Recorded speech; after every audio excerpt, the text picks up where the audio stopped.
10 pokok. Ingat, tidak boleh 1430 pokok tok, itu nggak boleh.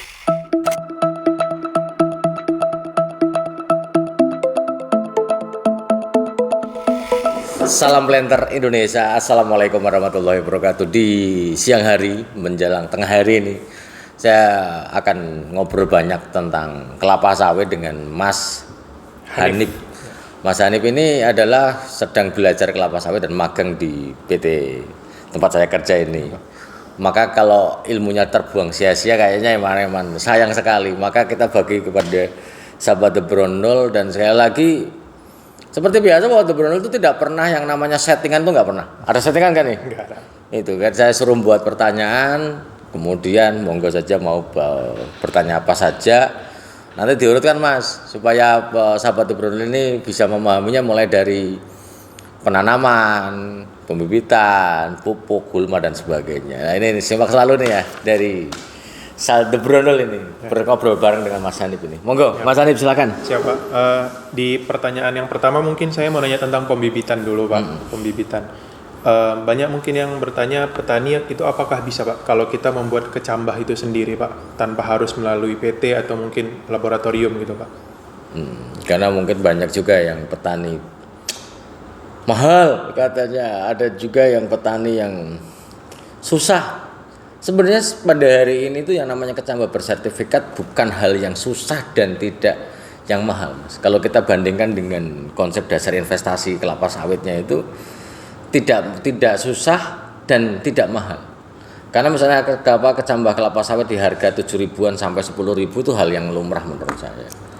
Daripada beli 2-3 ribu sampai 6 ribu di marketplace yang isinya abal-abal secara genetik kita nggak tahu juga hal yang ini. Tapi kalau menjawab pertanyaan itu apakah boleh, jawabannya selama bisa hanya digunakan kepada Anda sebagai petani, Anda buat bibit sendiri, digunakan sendiri ya nggak ada masalah, tanam sendiri ya monggo saja. Selama tidak diperjualbelikan adalah hal yang sah saja. Tapi kalau Anda memperjualbelikan bibit Anda, maka harus ada izin dulu. Jangankan untuk memproduksi kecambah, Mas. Menangkarkan kelapa sawit pun sebenarnya secara prosedural itu harus ada surat izin penangkaran. Yang mungkin selama ini juga belum ada, kemungkinan ini menjadi PR dari dinas sendiri adalah memberikan kemudahan kepada para penangkar untuk bisa mendapatkan surat izin penangkaran Mas. Karena selama ini juga nggak susah untuk mendapatkan surat izin penangkaran, sosialisasinya juga belum banyak terhadap para petani. Dan kembali lagi, buat sendiri boleh, nyerbuki sendiri boleh, pakai sendiri boleh, silakan. Tapi kalau mau dijual tidak boleh. Itu karena itu akan melanggar aturan main di dalam perkecambahan itu sendiri ya, di dalam jual beli kecambah itu nggak boleh. Apalagi masih buat kecambah sendiri, ngomongin ini unggul karena bibitnya dari yang ngambi, bilangnya ini bibitnya dari PPKS, adalah hal yang salah. Atau kebalikannya, yang ngambi sain, masa ambil brondolannya, kuliti, bisa menumbuhkan secara serempak, bilangnya DP sain yang ngambi, DP sain 4 yang ngambi, adalah hal yang salah. Berarti itu adalah kebohongan terhadap para petani itu sendiri. Tapi tidak boleh Mas itu. Oke. Kalaupun misalnya kita buat gitu Pak, itu biasanya berapa lama ya Pak? Atau standarnya di lab itu Pak? Mulai dari proses persiapannya, dari buahnya mungkin Pak ya, lalu menjadi kecambah yang siap untuk ditanam gitu Pak? Kalau dari proses pengecambahannya sendiri supaya seragam dan sebagainya mungkin akan detail lagi. Kalau Pendi yang jawab ini mungkin kurang detail ya. Tapi butuh waktu yang panjang. Namun di dalam proses produksinya dia membuat sebuah produksi biji sawit yang sudah dikupas, itu bisa juga didormansikan di dalam gudang breeding, itu bisa. Lah di gudang breeding yang nanti ada proses namanya pemrosesan atau seed production, itu akan ada yang namanya step by stepnya, dipanaskan, dipanaskan dalam ruang panas, kemudian direndam. Setelah direndam dibiarkan sekian lama dan sebagainya. Mungkin ini nanti kapan-kapan The Brondol akan ngobrol sama orang breedingnya. Dan itu sekali lagi Mas, bukan untuk ditiru Mas. Bukan untuk ditiru. Karena balik lagi, seberapa mampu kita menyerbukinya adalah kunci dari keberhasilan dari dari kita untuk mendapatkan kecambah bersertifikat itu. Karena balik lagi, seberapa murnikah serbuk sari yang dimiliki dalam bentuk pisciferanya itu berapa persen. Ini yang akan sangat berpengaruh, Mas. Sehingga banyak petani-petani kita nanam yang abal-abal, ujung-ujungnya cengkeh. Cengkeh ini adalah bagian dari penyimpangan genetik generatif, yang nggak bisa sembuh karena genetik itu seperti itu. Jadi walaupun bisa tapi akan jauh kualitasnya ya Pak ya dengan yang ada dari ini. Mungkin kalau dari segi fisik sampai dengan hari ini mungkin akan hampir sama saja ya. Itu kan boleh saja loh Mas, podo-podo putih tapi genetiknya kita nggak tahu. Namanya genetik kan nggak kelihatan kasat mata. Itu. Pak. Lalu Pak kan udah siap nih kecambahnya. Mari kita bilang itu dibeli ya Pak ya. Lalu direndam gitu ya Pak ya. Setahu saya di fungisida itu ada jenis sendiri nggak sih Pak? Fungisida apa yang kita gunakan pada saat perendaman itu Pak? Oke. Jadi kalau misalnya sebenarnya kan banyak juga ya. Apakah mau menanam kecambah itu wajib direndam fungisida dulu? Kan begitu ya. Padahal kalau kita konfirmasi ke breeding sana, breeding itu sudah menambahkan fungisida, Mas. Itu sudah menambahkan fungisida tertentu di dalam breeding kecambah sebelum dikirim kepada para petani itu sendiri. Namun, kenapa kita perlu menambahkan dalam bentuk fungisida sebelum kecambah ditanam? Untuk mengantisipasinya. Maka fungisida yang digunakan untuk merendam kecambah kelapa sawit adalah fungisida berbentuk tepung atau kontak. Maka biasanya kita menggunakan menggunakan bahan aktif Propinep, Mancozeb, merek dagangnya misalnya Mancozeb pakai ditin atau Propinep pakai antrakol. Tapi tidak yang pakai sistemik, Mas. Sistemik misalnya Amestartol peredam onggong, enggak, no, tidak. Tapi kita menggunakan yang sistem yang kontak hanya untuk melumurinya saja. Jadi ini misalnya kecambahnya ini kecambah. Kita rendam berapa lama? Semenit cukup. Enggak nyampe semenit juga cukup. Hanya untuk melumurinya saja supaya begitu dia ditanam setidak-tidaknya ada fungisida yang melumuri. Tapi jangan lama-lama. Bahan organik kalau dicemplungkan atau direndam lama-lama akan berpengaruh terhadap kualitas dari kecambah itu sendiri. Paling semenit lah. Semenit, 2 menit udah. Ataupun malah bahkan nggak nyampe segitu. 30 detik juga nggak apa-apa. Hanya untuk melumurnya saja. Itu dicampur air atau enggak? Ya dicampur air. Kita menggunakan ditin atau antrakol, ini merek dagang ya. Ini harusnya ditin sama antrakol ngasih endorse. Tapi Mas, ditin atau antrakol yang dipakai itu menggunakan larutan 0,2%. 0,2% artinya adalah 2 gram per liter air.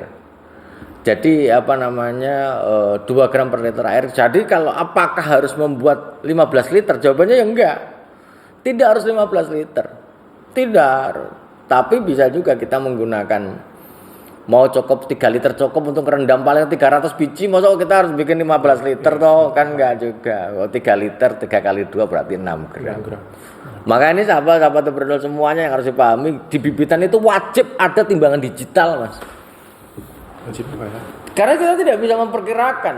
Apalagi kalau mungkin fungisida, Propinep, Mancozeb mungkin tidak jauh beda ya. Tapi kalau pupuk kelebihan dikit, hang. Harus ada takarannya. Maka harus punya timbangan digital. Seperti itu. Baik, Pak. Oke. Nah itu tadi untuk kecambahnya ya Pak ya. Lalu lanjut di yang saya masih bingung ini kan biasanya ada pembibitan atau lokasi pembibitan yang punya drum-drum untuk menampung air pada saat proses karena misalnya nggak ada parit atau nggak ada sumber air yang tersedia Pak. Nah di situ kan biasanya kena matahari ya Pak ya. Jadi ada reaksi mungkin antara dengan tongnya dengan airnya lalu suhunya menjadi hangat gitu Pak. Apakah itu boleh Pak untuk digunakan ketika kita mau penyemprotan misalnya untuk fungisida atau pencegahan hama gitu Pak? Jadi tong-tong besar 200 literan itu yang warnanya biru ya. Apakah misalnya kepanasan itu panasnya berapa derajat Mas?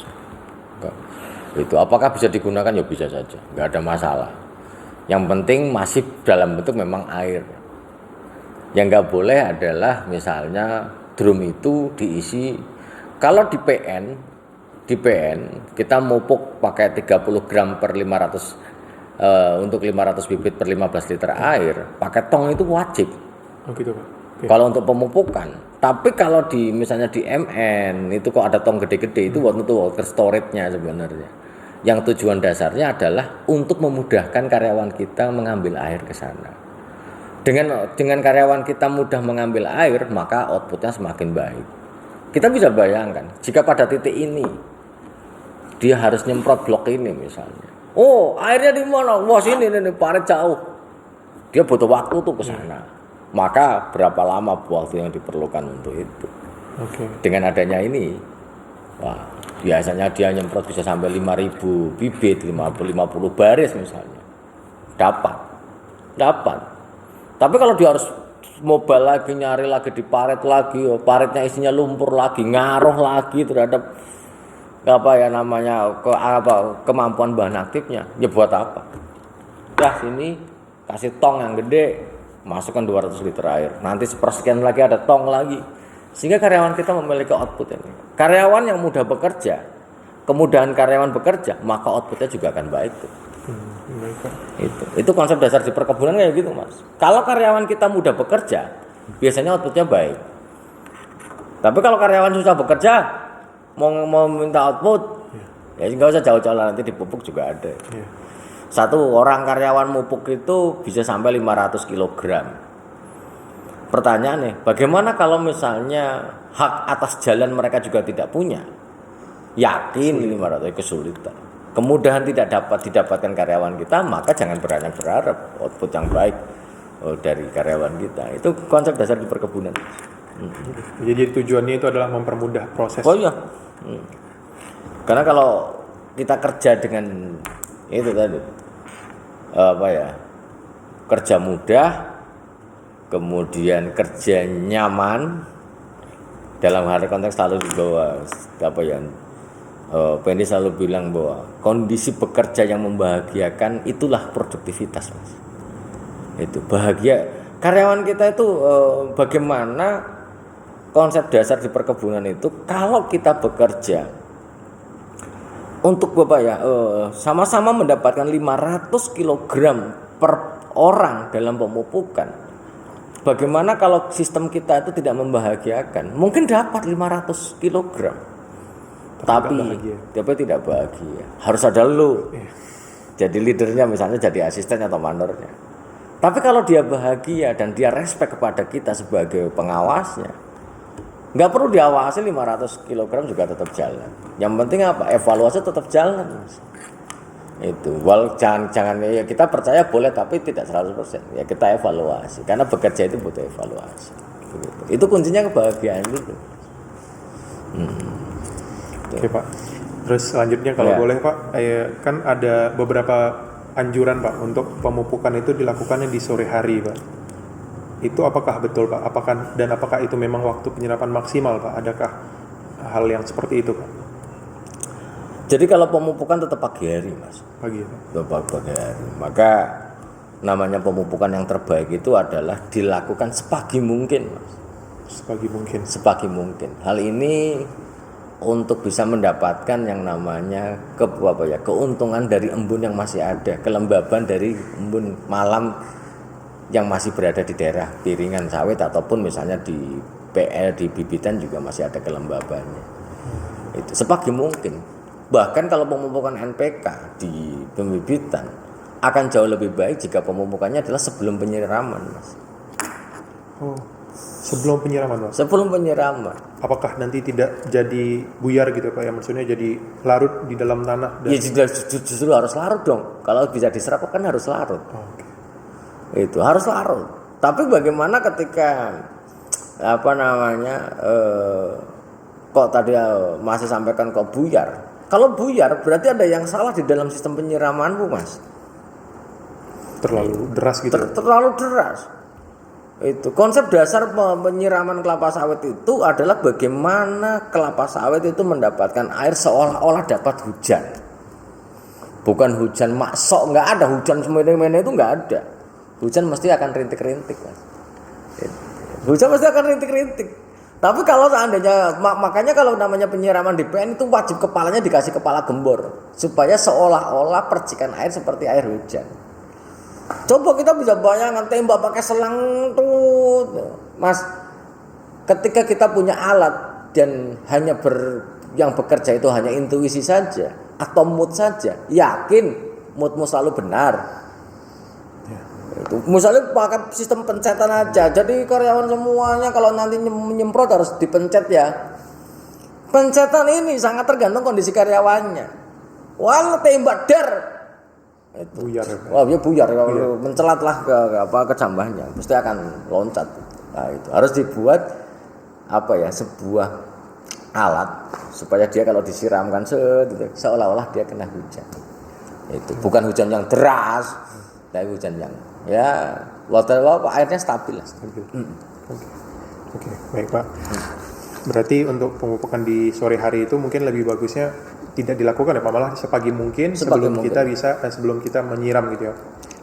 Tapi ada juga yang ketika misalnya masih punya kerjaan di pagi hari, nggak usah jauh-jauh, PNS pagi-pagi sudah harus berangkat ke kantor, tapi punya bibit atau punya lahan.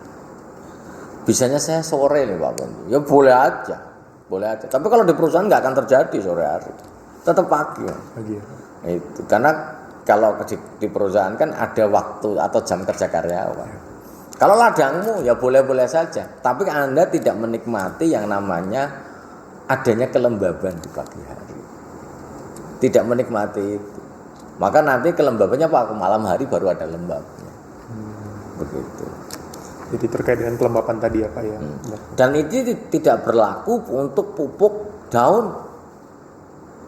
Pupuk daun misalnya kayak bivolan atau misalnya kita pakai morgro itu harus dilakukan di saat stomata membuka.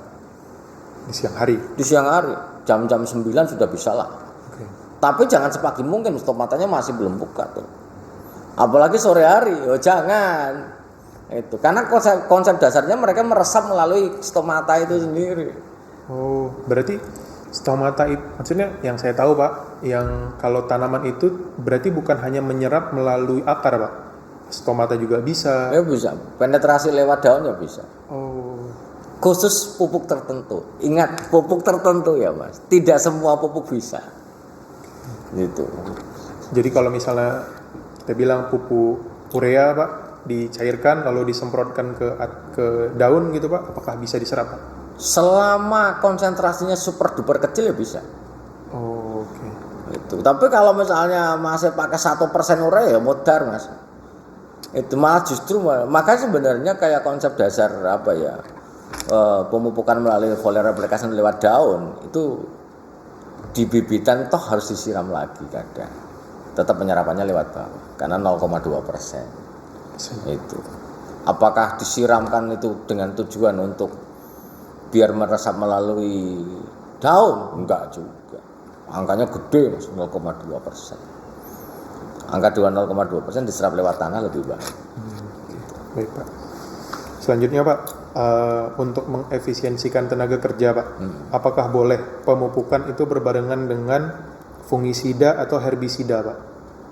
Bilangnya di PN contohnya dicampur gitu Pak, di airnya atau mungkin di MN, waktunya berbarengan, mupuk dulu pagi habis itu di fungisida gitu Pak. Kalau dilakukan berbarengan tidak Mas, bareng dicampur itu tidak bisa Pak. Tidak bisa, kecuali memang pupuk daun yang konsentrasinya rendah, contohnya yang boleh dicampur. Tapi kalau misalnya di PN 0,2% urea dicampur fungisida, tidak, lebih bagus enggak. Hari ini mupuk besok fungisida, atau hari ini mupuk besok insektisida juga nggak apa-apa. Tapi jangan dicampur jadi satu, tidak direkomendasikan. Kecuali pupuknya pupuk ekstra menggunakan pupuk daun Mas. Pupuk daun yang tadi saya bilang, apakah dia morgro merek dagangnya, ataukah dia memang bivolan, boleh. Dan satu lagi Mas, tidak boleh mencampur, tidak saya rekomendasikan mencampur insektisida dengan fungisida juga nggak boleh. Tidak boleh. Walaupun sama-sama tujuannya melindungi tanaman dari serangan gitu. Betul, tidak boleh. Lebih bagus sendiri-sendiri. Misalnya mau nyemprot di ten Mancozeb, ya di ten dulu hari ini. Besok misalnya kita pakai lambda sialotrin, besok ya lambda sialotrin. Tapi jangan dicampur jadi satu. Jadi efisien boleh, tapi kayak gitu tadi nggak boleh ya Pak ya? Ya, betul. Di dalam konsep kebun itu efisien harus. Tapi tidak boleh merugikan. Kita melakukan efisiensi tenaga kerja, betul. Tapi kalau bahannya kita campur menjadi tidak berjalan sesuai dengan rencana, tidak berjalan sesuai dengan fungsinya, ya rugi, Mas, rugi. Maka harus aturan main terus tetap dijalankan. Itu.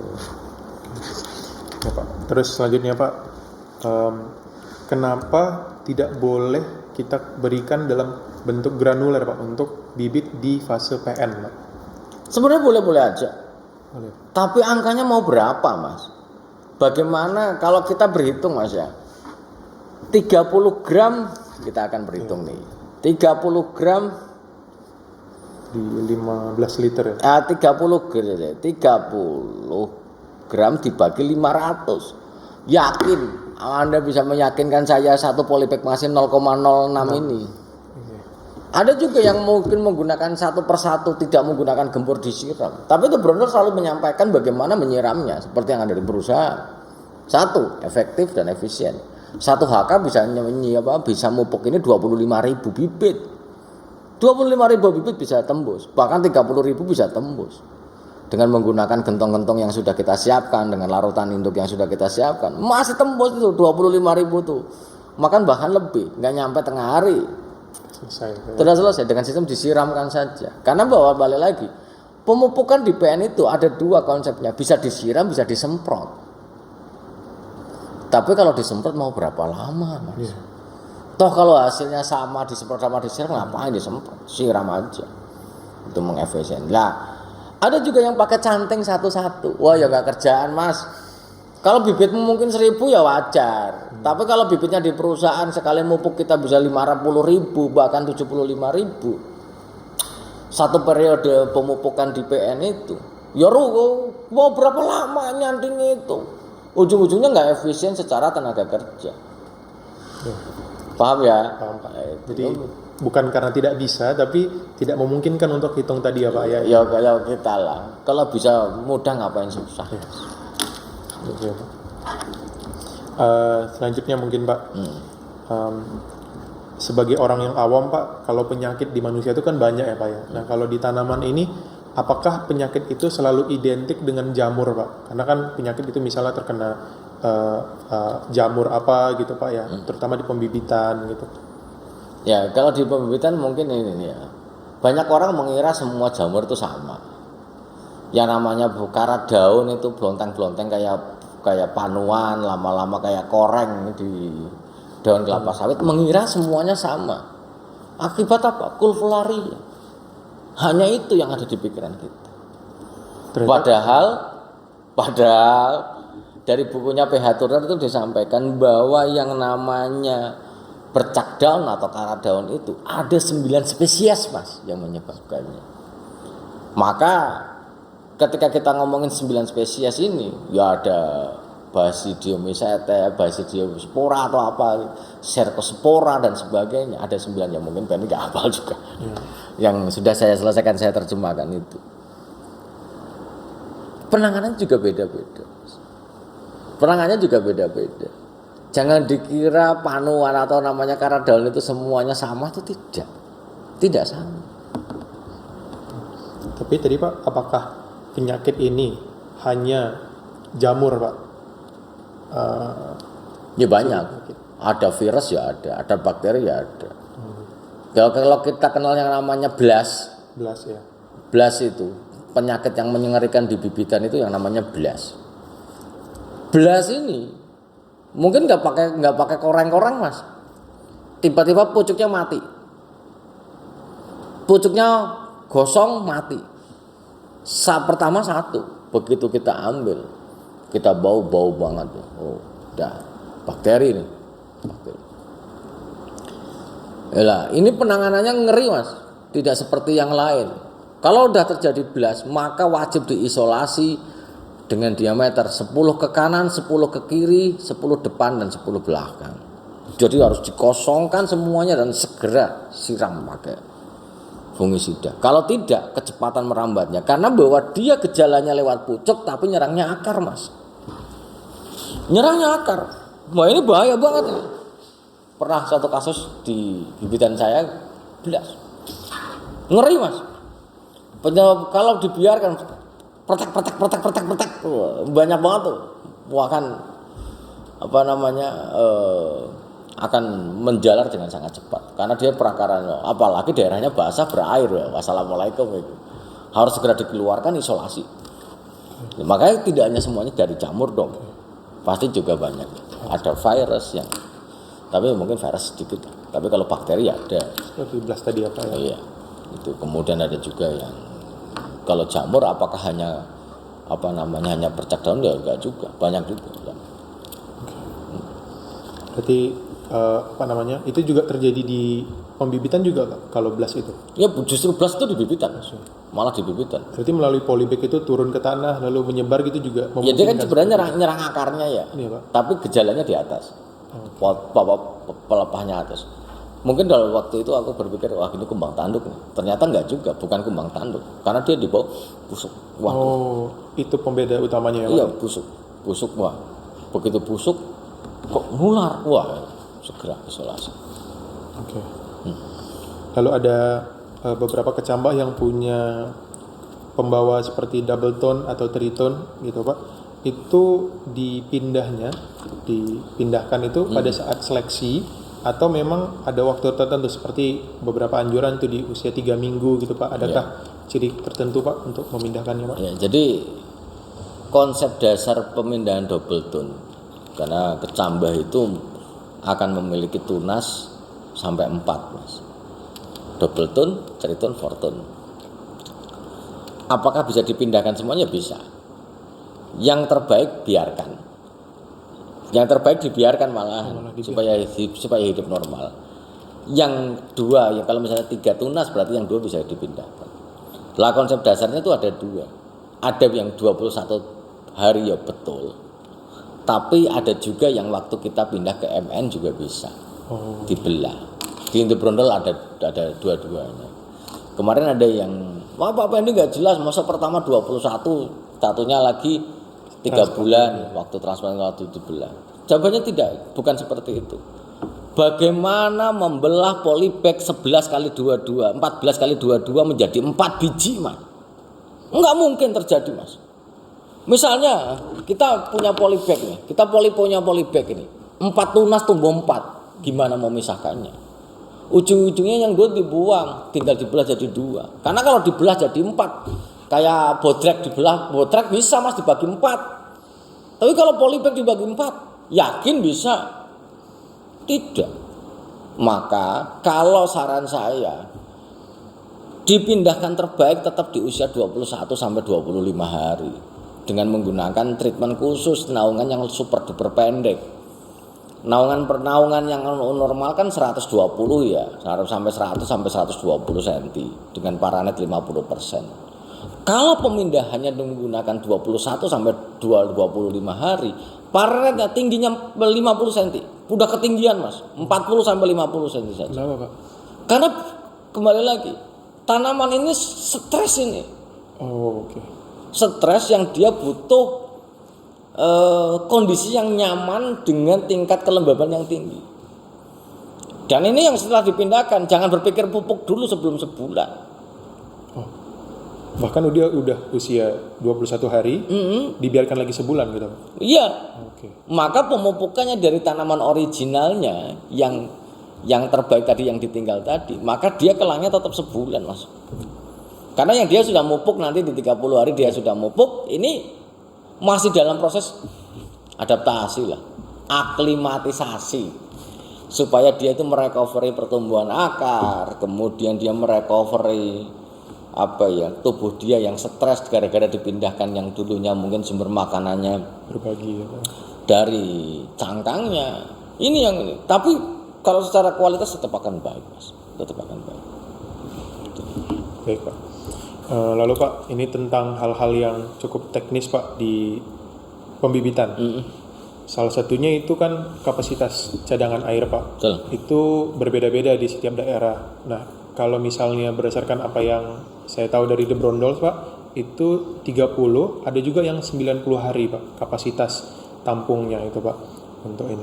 Nah itu bagaimana Pak? Apakah semua petani harus seperti itu Pak untuk buat pembibitan sendiri Pak? Pada prinsipnya Mas, pembibitan itu kualitasnya sangat ditentukan oleh sumber air. Tuh. Kebutuhan air harus dihitung baik-baik nih. Satu polybag kecil 200 sampai 300 cc atau 200 sampai 300 ml, yang besar sampai 2 liter Mas.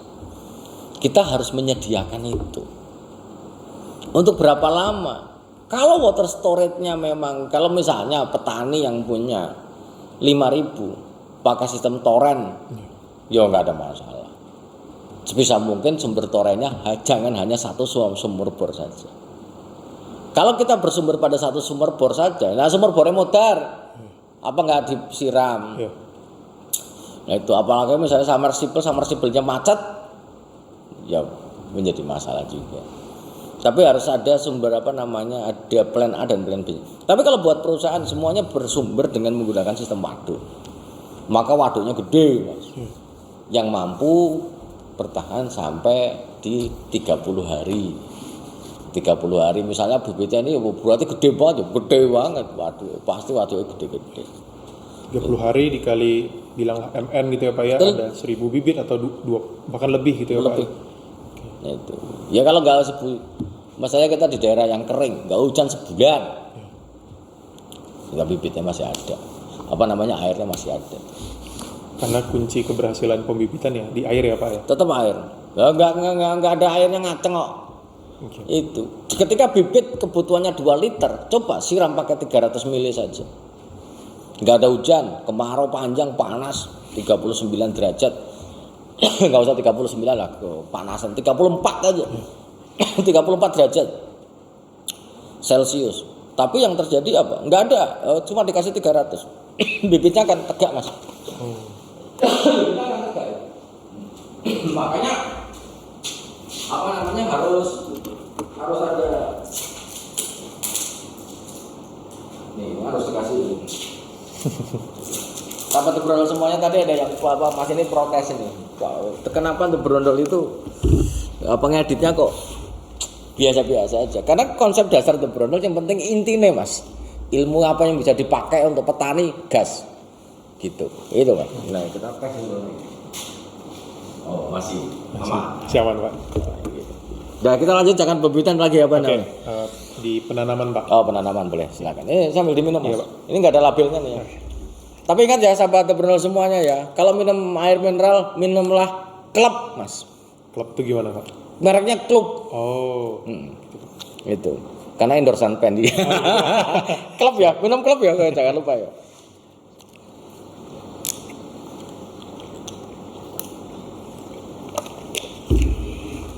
Itu titipan sponsor Mas. Oh ada sponsornya ya Pak ya? Perusahaan Mas. Oke. Baik Pak. Ya. Berdasarkan beberapa buku gitu Pak, ada disampaikan kalau untuk pemancangan itu harus pakai kompas yang akurat Pak. Kenapa Pak harus yang akurat Pak? Okay. Apakah boleh pakai yang HP saja gitu karena udah banyak tersedia? Mas, ini kemarin ada yang curhat, Pak Wendy saya mancang kok jadi berantakan. Sampai dengan hari ini sudah ada 3 konten The Brondol dan tidak pernah memuaskan Mas, menjelaskan tentang bagaimana pemancangan. Ya ya memang susah membuat animasi karena Pak juga gak pintar gambar nih.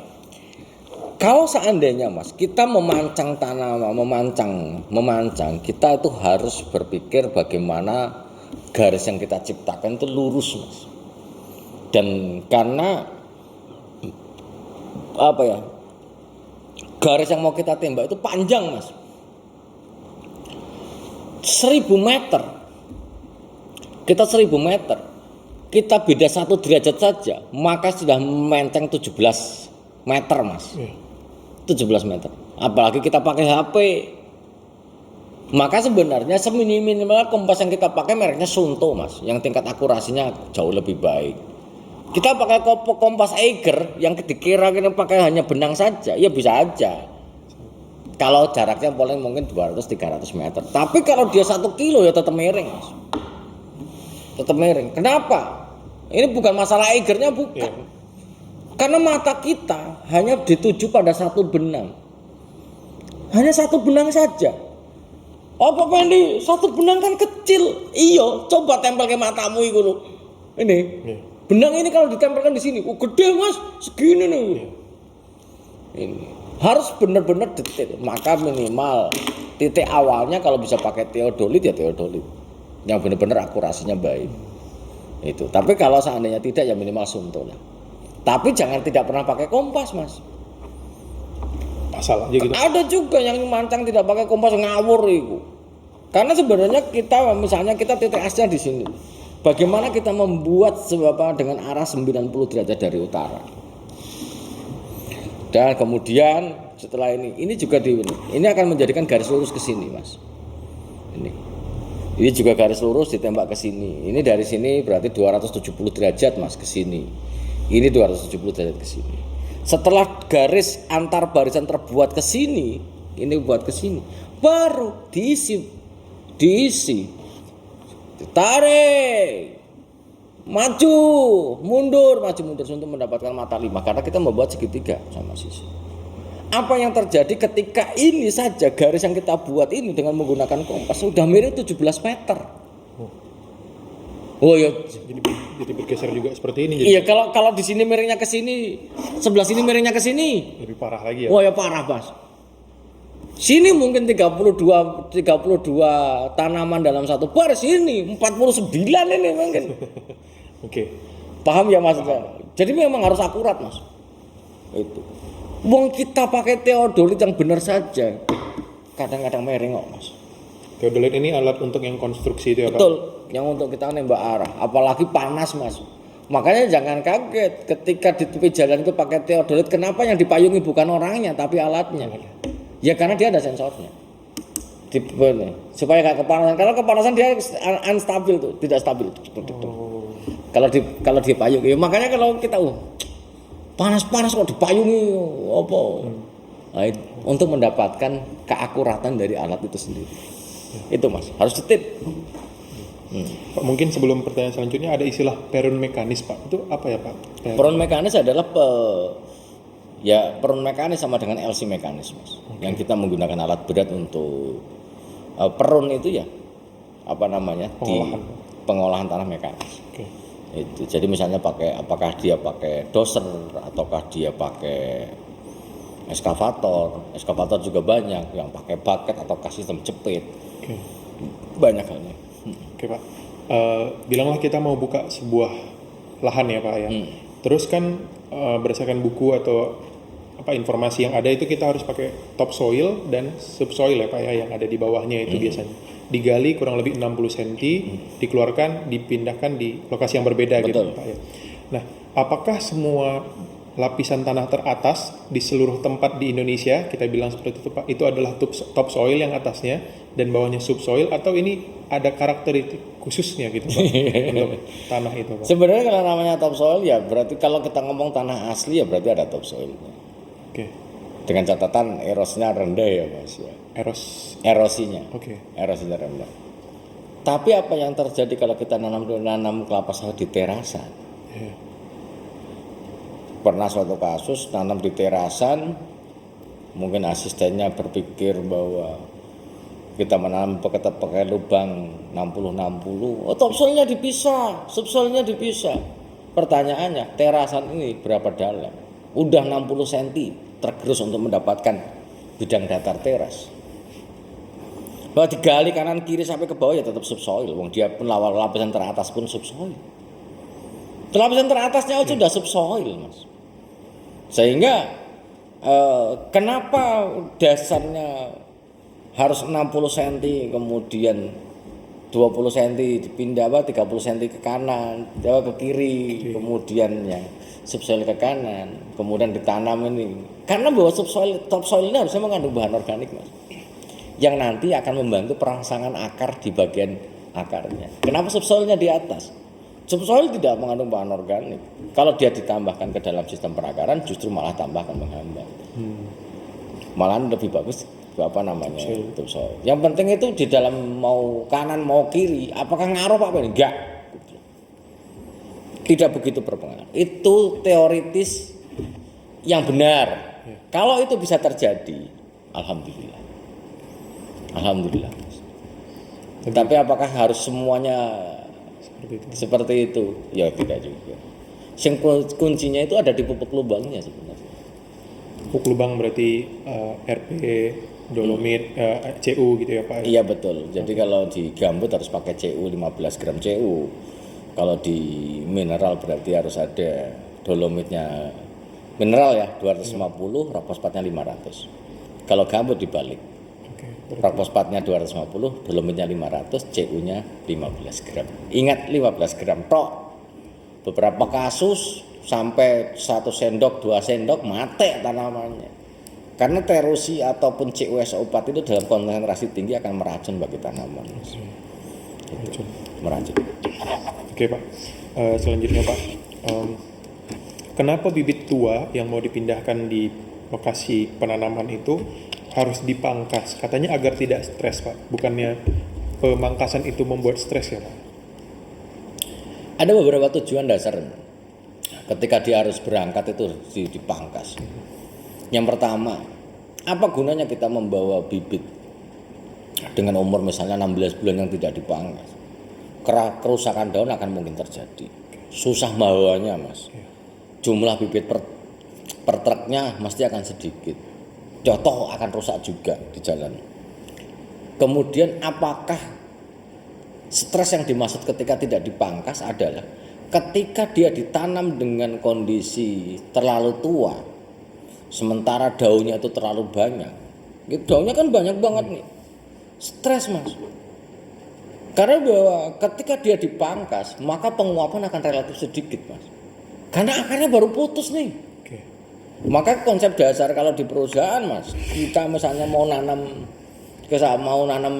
ke depannya, ini hari ini diputer 3/4. Diputer 3/4. Jangan sampai putus. Supaya akarnya nanti merecovery dulu baru dibawa ke lapangan. Itu. Tapi kalau seandainya ini bibit umur 16 bulan, pelepahnya gede banget, tidak dipangkas, kemudian dipotong akarnya dan ditanam, apakah bibit ini masih bisa bertahan? Jawabannya tidak mampu bertahan. Apalagi bibit ini dalam kondisi yang etiolasi. Beberapa kasus petani-petani kita menanam bibit kelapa sawit, yang terjadi adalah apa? Yang terjadi adalah yang terjadi adalah bibit daun bawaan bibitan nggak mampu bertahan. Kenapa? Karena bibit waktu dia di bibitan MN itu dalam kondisi yang sudah kondisi etiolasi. Saling menutupi gitu Pak. Saling menutupi. Ingat bahwa tanaman atau bibit yang dietiolasi dia tidak akan sanggup bertahan di lapangan. Kenapa? Karena lemah. Etiolasi sama dengan pertumbuhan cepat, meninggi, kurus dan lemah. Begitu kesikat ke lapangan kepapar full sun atau full sinar matahari, merupus, tidak akan mampu bertahan. Ciri-cirinya apa Mas kalau dia bibit etiolasi? Tingginya beda, warnanya agak memudar gitu Pak, hijau cerah gitu Pak. Terus dibandingkan dengan yang lain juga lebih tinggi ya Pak ya? Lebih tinggi. Dan yang paling pasti bonggolnya kecil, relatif kecil. Maka kalau nanam sawit bonggolnya kecil, wah, tinggi, mau bonggolnya kecil. Itu berarti jarak tanam. Makanya kalau mau beli bibit, pastikan jarak tanam di petaninya berapa. Itu 16 bulan jarak tanam 60 cm, ya jelas etiolasi banget Mas. Banget. Iya. Pak, udah ditanam nih Pak. Terus ada yang mungkin mati atau yang sebagainya ya Pak, yang terkena hama misalnya. Apakah misalnya baru ketahuan itu Pak setelah 5 tahun Pak, di mana anjurannya itu tidak dilakukan sisipan lagi ya Pak untuk tanaman kelapa sawit. Berdasarkan yang saya baca Pak, Nah itu apakah perlu dirawat Pak? Misalnya ada tanaman Pak yang dia udah besar, lebih dari 5 tahun, mati di lahan, apakah perlu disisip juga Pak? Oke. Jadi konsep sisipan di maksimum itu kan di 5 tahun ya sebenarnya. Tapi apakah semua bibit yang sudah ditanam 5 tahun ini tidak bisa disisip? Jawabannya tidak semuanya. Yang boleh disisip 100%, kalau di pinggir jalan semuanya disisip berapapun umurnya. Kalau di pinggir jalan, karena mataharinya masih dapat, Mas. Paham ya? Oh, terkait matahari Tetap berarti matahari, semuanya matahari. Jadi tidak boleh karena terkait dengan sinar matahari itu sendiri. Kalau seandainya dia bibit di tepi jalan, boyon 7 tahun sisip juga masih hidup baik karena mataharinya juga masih dapat. Lah, kalau dia sudah 5 tahun dan hanya bolong satu saja, kalau pas sudah mulai sempurna menutup, ya tetap etiolasi ini. Tetap tidak akan dapat bagian ini. Oh, oke. Tidak dapat bagian. Lah, ada konsep yang namanya 53, Mas. 53 apabila bibit kelapa sawit kita itu mati secara misalnya ini ya seperti ini. Ini seperti ini. 5 mati mengumpul, maka 3 bisa disisip. Oh, oke. Misalnya 5 seperti ini Pak, 5 yang mati Pak. Yang 3 disisip yang mana Pak? Yang penting berjauhan. Bisa ini, satunya ini misalnya. Bisa. Tapi jangan pula yang disisip yang ini. Karena apa ya namanya? Kan kita supaya kalau ini tenggar, ini sinar mataharinya ada kan hidupnya akan jauh lebih baik tuh. Oke. Nah, iya. Misalnya ini mau pilih ini sama itu ya boleh. Ini bolong nih. Atau misalnya sama ini ya boleh. Nah, gitu. Itu Mas. Maka dia space sinar mataharinya akan banyak. Tapi kalau 5-5-nya Pak Pendi, wah ini berat itu. Berarti memang karena akses mataharinya ya Pak, bukan karena sudah 5 tahun jadi rugi kita, bukan seperti itu ya Pak ya? Ya tidak. Tidak ya? Tidak. Saya usahakan karena menanam kelapa sawit ini mungkin bagi sahabat Brodol semuanya yang menonton di siang hari ini ya, yang kita bikin vlog ini. Kalau kita mau menanam kelapa sawit dalam luasan tertentu, misalnya kita akan menanam kelapa sawit sebanyak 10 hektar. Berarti bibit yang kita tanam adalah 1430 pokok, misalnya dengan jarak 999 nih. Ya. Maka pembelian bibitmu itu tidak bisa di 1430 pokok. Ingat, tidak boleh 1430 pokok itu nggak boleh ini.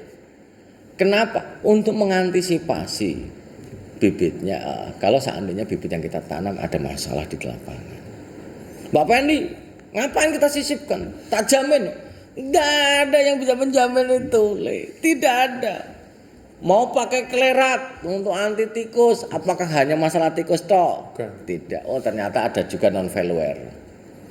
Itu. Oh ternyata ada afkir lagi baru tumbuh ini. Yang mungkin terjadi. Sehingga harus disisipkan minimal 10% dari total itu. 143 pokok per hektar kali 10 hektar maka 1430 pokok ditambah dengan 143 untuk cadangan. Kalau toh cadangan nggak terpakai semua ya alhamdulillah kita jual lagi. Dan ingat bahwa namanya sisipan Mas adalah bagaimana kita menyisip dengan spesifikasi yang relatif sama, sokor-sokor varietasnya sama. Kita nanam DP Sains 1 Kalabar dengan 143 pokok per hektar. Nyisipnya pakai yang ambi dengan spesifikasi 136 9,2. Ya panjangan pelepas. Tidak cocok. Itu. Maka yang namanya nanam juga harus kalau mau diselang-selang ya boleh saja, tapi dengan konsep dasar spesifikasi yang mendekati sama. Panjang pelepah panjang ditanam rapat ya. Nggak bisa. Ya tidak bisa. Kalau misalnya Pak, yang tumbuh ini jantan Pak, apakah perlu disisip Pak? Jantan dan Umur berapa? Dari 0 sampai 5 tahun tadi Pak, udah di lahan, apakah perlu disisip Pak? Misalnya maksudnya tanaman sekarang umur berapa? Oh, misalnya kita bilang 4 tahun Pak. Kalau 4 tahun ganti Mas, masih bisa diganti. Tapi kalau sudah terlanjur kita hanya satu pohon jantan, satu pohon jantan saja, mau ditebang yang nggak bisa diganti cuma satu. Maka caranya lebih bagus kalau menurut Pendi, kalau dia sudah 5 tahun dan ini jantan, ben ke wae. Biarin aja. Nggak usah diurus gitu Pak. Jangan salah. Justru pupuk banyak-banyak. Kenapa gitu Pak? Nah, kalau ini menjadi bunga jantan dan dia tumbuh sempurna di lapangan, justru ini akan membantu penyerbukan kita. Masaknya bunga jantan menghasilkan serbuk sari adalah harus ada unsur hara yang mumpuni, Mas. Kalau ada jantan justru jangan ditinggalkan. Kalau ditinggalkan, resiko. Malah sayang. Bunga jantan ini yang satu ini dimatikan.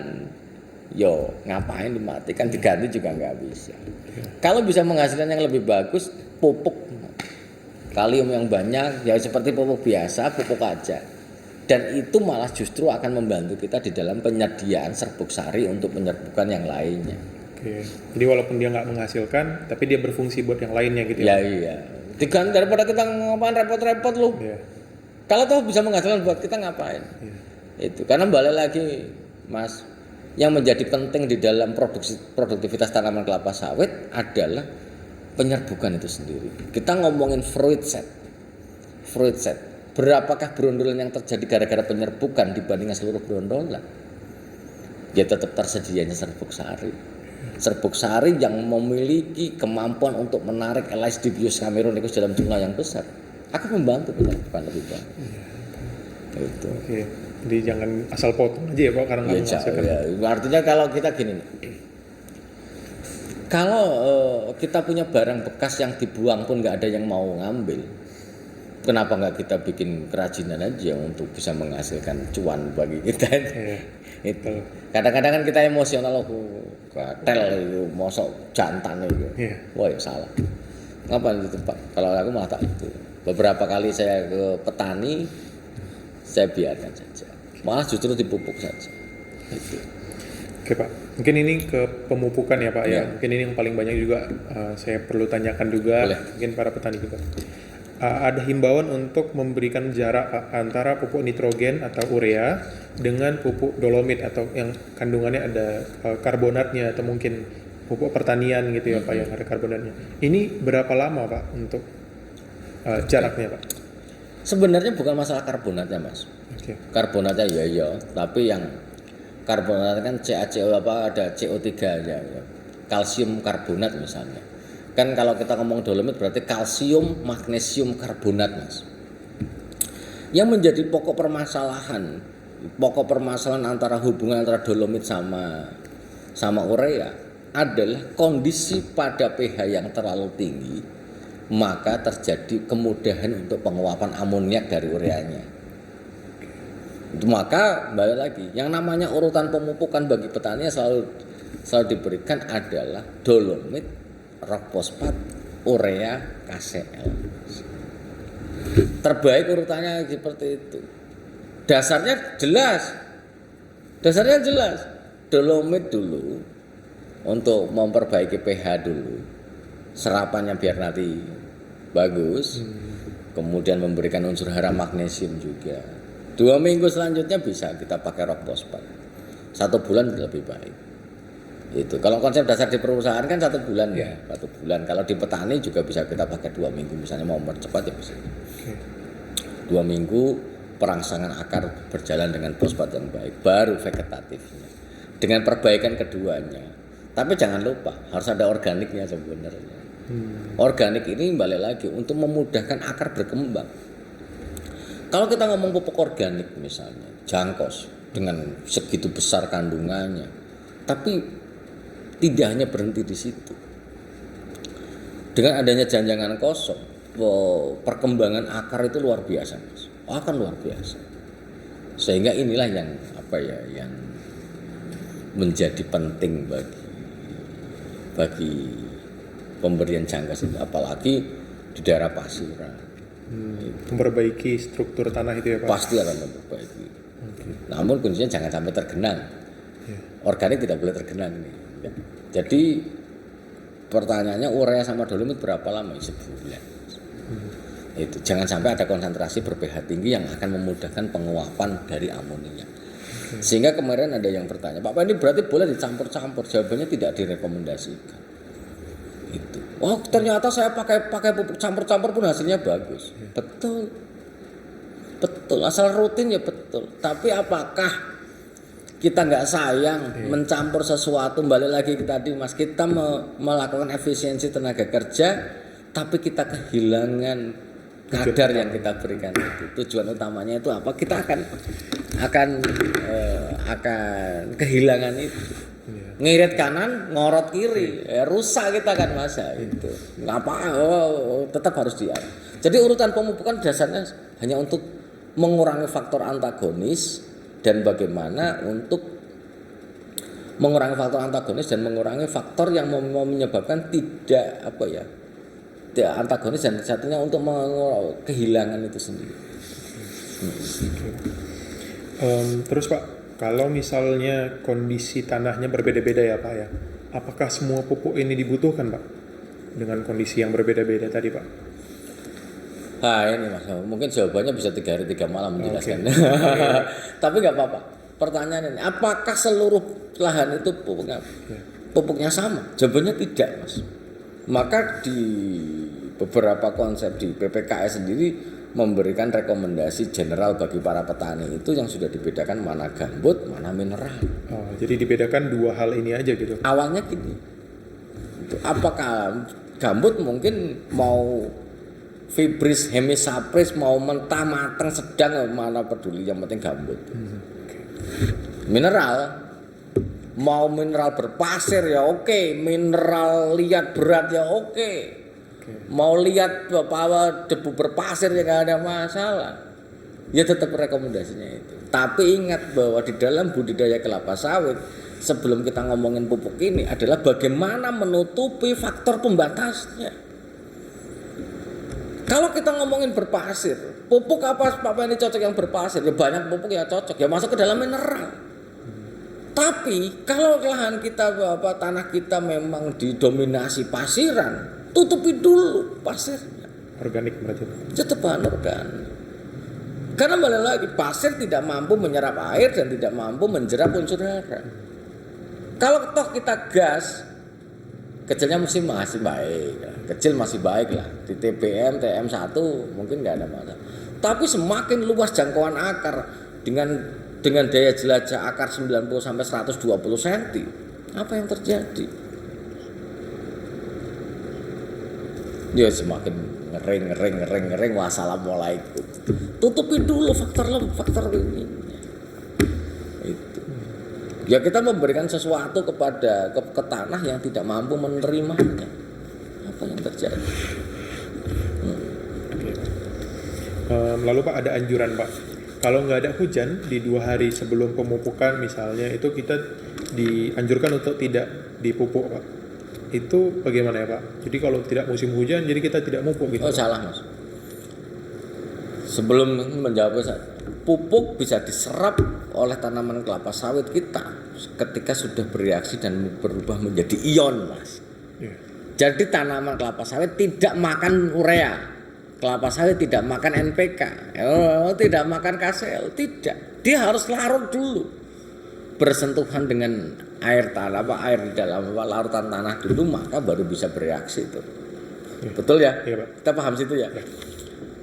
Lah kalau misalnya masa musim kemarau sama penghujan yang bagaimana nih Pak Ben? Selama kemarau maka reaksi mungkin hanya sangat sedikit berdasarkan pada kelembaban saja. Maka yang terjadi adalah bagaimana kita melakukan pemupukan dengan faktor kehilangan yang mungkin terjadi akan kecil. Sebagai contoh, kalau kita di musim kemarau yang bisa kita pupukkan hanya dolomit sama rock fosfat. Kenapa nih Pak Ben? Ya jelas nggak apa-apa, mau batu kok. Yeah. Batu digerus, diayak dengan satuan mass tertentu, tebarkan, ya nggak ada masalah. Apakah batu bisa nguap? Ada Mas batu yang bisa nguap. Ada. Batu ake. Itu kalau diletakkan hilang soalnya. Apalagi bacan hilang itu menguap itu. Tapi kalau pupuk dolomit Nah, pupuk dolomit sama pupuk rock fosfat itu nggak ada masalah, Mas. Tetap apa namanya mau kemarau tebarkan saja. Tapi ingat reaksinya nanti. Reaksinya nanti, Mas. Lama ya Pak? Lama. Jadi bukan hanya lama, nanti nunggu air. Oh, oke. Itu. Tapi faktor hilangnya nggak ada. Boleh seperti pupuk ya boleh saja. Tapi reaksinya nanti nunggu air. Berbeda dengan urea ya Pak ya? Beda dengan urea. Kemarau panjang pupuk urea Nguap. oh iya tetap hilang. Oh, oke. Itu. No, reaksinya kapan Bapak? Ya nunggu. Karena bahwa penguapan urea itu tidak butuh air, Mas. Oh, bukannya dia higroskopis jadinya sangat mengikat air jadi sehingga butuh air gitu Pak? Bukan? Ya iya betul. Tapi untuk merubah dia menjadi amonia, gumpalan diam pada tumpukan kena panas, nguap, Mas. Oke. Apakah dia harus larut dulu supaya terjadi penguapan? Kan enggak. Oke. Buktinya di gudang. Coba kita masuk gudang di musim panas. Kalau enggak kita bawa amoniak semua di dalam gudang itu. Itulah faktor kehilangan yang mungkin. Sehingga pupuk bersenyawa garam, KCl, urea, piserit ketika kemarau pending dulu saja. NPK, boleh enggak di NPK di musim kemarau? Sebaiknya tidak ya Pak? Sebaiknya tidak. Kenapa? Dia malah menyerap air? Ya, tidak. Karena bahwa NPK pun sendiri yang pertama keluar nitrogennya. Nitrogen keluar karena panas ya tetap akan keluar. Sia-sia jadi. Ya tetap sia-sia. Makanya mending sabar dulu. Oke. Mesti akan mungkin banyak orang bertanya-tanya. Kalau saya nggak mupuk Pak Pandi, tanamanku makan apa ini? Rotasinya ketinggalan juga Pak. Kemarin ada yang masih masukkan. Mungkin kalau dari segi ilmu tanahnya, bahwa tanah yang digunakan untuk bercocok tanam kelapa sawit adalah biasanya memiliki partikel liat, Mas. Partikel liat berarti dia punya jerapan ataupun mengikat unsur hara dengan sangat baik, Mas. Sehingga kalau toh tidak dipupuk, maka storage atau kemungkinan cadangan yang ada di ion yang ada di dalam tanah mungkin masih ada sampai waktu tertentu. Tapi kemarin ada yang mungkin memberikan masukan, betul juga. Tenang saja, ditunda sebulan juga nggak apa-apa kok, atau 2 bulan. Kenapa? Karena kelapa sawit juga punya cadangan di dalam batang kelapa sawit. Oh ya betul, memang betul itu. Tapi sudut pandangnya lain. Dia mungkin fisiologi tanamannya kalau balik ke tanah. Seperti halnya kita berarti lemak kita gitu ya Pak ya. Betul. Kalau terpaksa terbakar gitu ya Pak. Iya, karena kita punya cadangan energi di lemak kita. Iya. Sudah fase terakhirnya. Iya. Itu. Makanya kalau diet yang terbakar kan di lemak kita tuh. Itu. Oke. Terus Pak kalau kita rotasi Pak, ada 3 rotasi, 4 rotasi, 2 rotasi bahkan setahun gitu Pak. Itu apakah sama aja misalnya dalam kondisi yang baik nih Pak ya, sangat baik, misalnya hujannya rintik-rintik, tidak terlalu deras, 2 rotasi gitu Pak, apakah sama hasilnya dengan yang 4 rotasi Pak? Walaupun jumlahnya sama gitu Pak. Maka memang memupuk kelapa sawit itu adalah dikunci di dosisnya, Mas. Dosis. Ini yang selalu saya sampaikan adalah mengunci di dosisnya. Misalnya kita mau pakai, kita sebut saja NPK. NPK yang sudah panen direkomendasikan adalah jenisnya 13,8,27,4. Ya Mas ya? Ya. Ditambah ada dalamnya ada 0,5 boron atau 0,65 boron.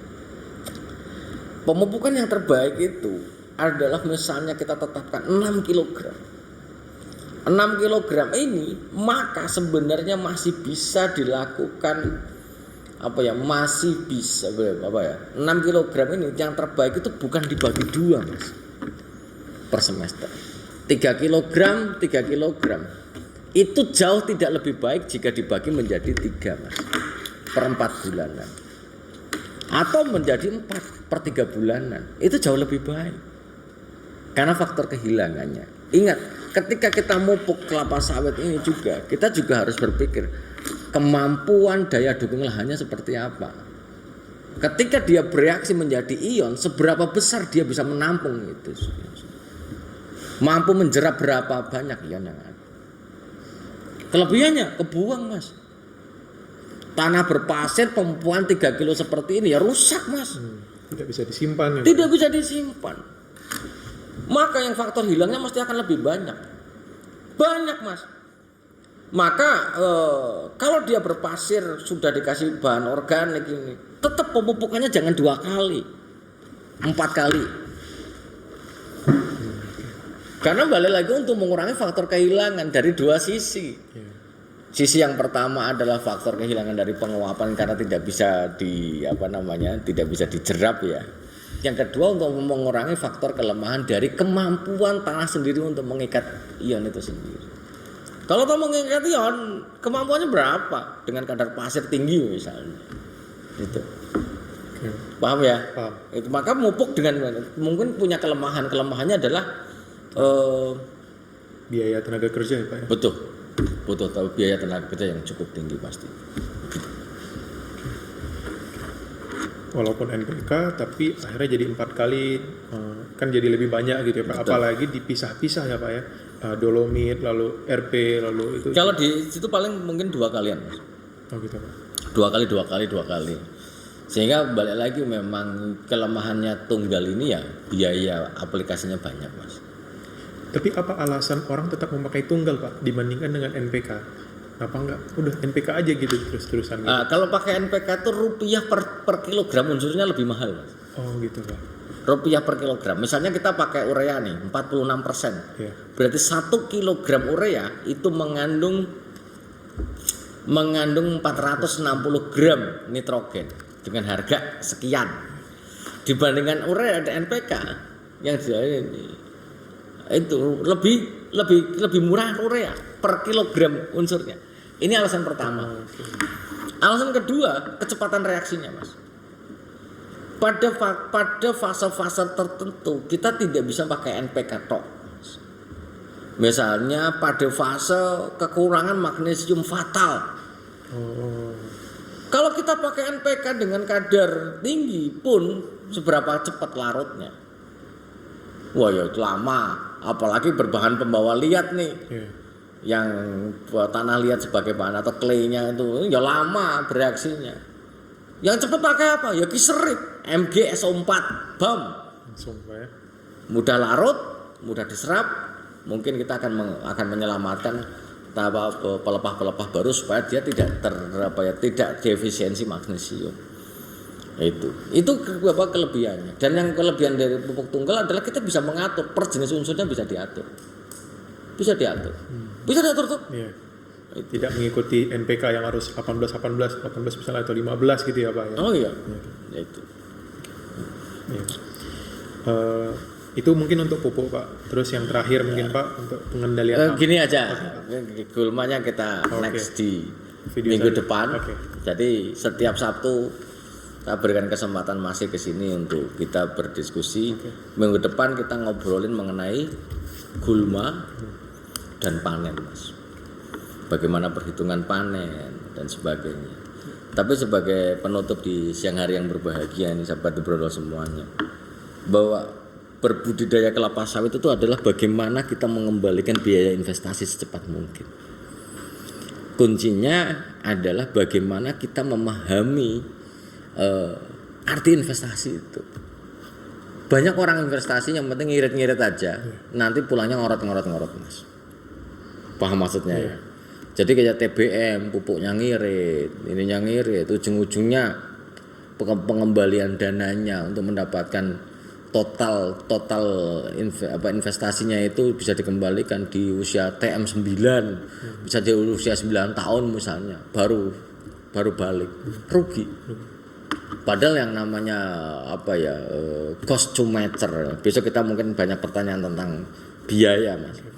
Cost to meter itu adalah di angka 50 sampai 65 juta biaya yang dibutuhkan untuk pembukaan lahan, penanaman sampai pemupukan sampai dengan panen.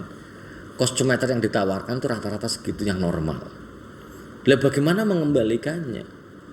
Lebih bagus kita mengeluarkan 50 juta sampai 55 juta per hektar per 3 tahun ini. Tapi hasil yang kita dapatkan akan kembali lagi di usia misalnya 6 tahun lunas. Why not? Sisanya untung. Tapi kalau kita misalnya pemupukan yang harusnya misalnya di total angka totalnya mungkin hari ini mungkin 18 juta ya. Tapi pupuknya enggak lah 7 juta aja selama 3 tahun. Tapi baliknya berapa? Nah, ini yang banyak orang kurang memahami di dalam investasi kelapa sawit. Balik lagi karena memang biaya terbesar di dalam investasi ini salah satunya pupuk, Mas. Pada hari ini mahal. Pupuk, faktor pendukung pupuk ini bukan hanya masalah materialnya saja yang mahal, tenaga kerja juga semakin mahal. Nah, sudah ngomongin pupuk ada material atau tenaga kerja, bagaimana kualitasnya pemupukan itu sendiri? Wah, ini yang menjadi PR besar bagi petani kita.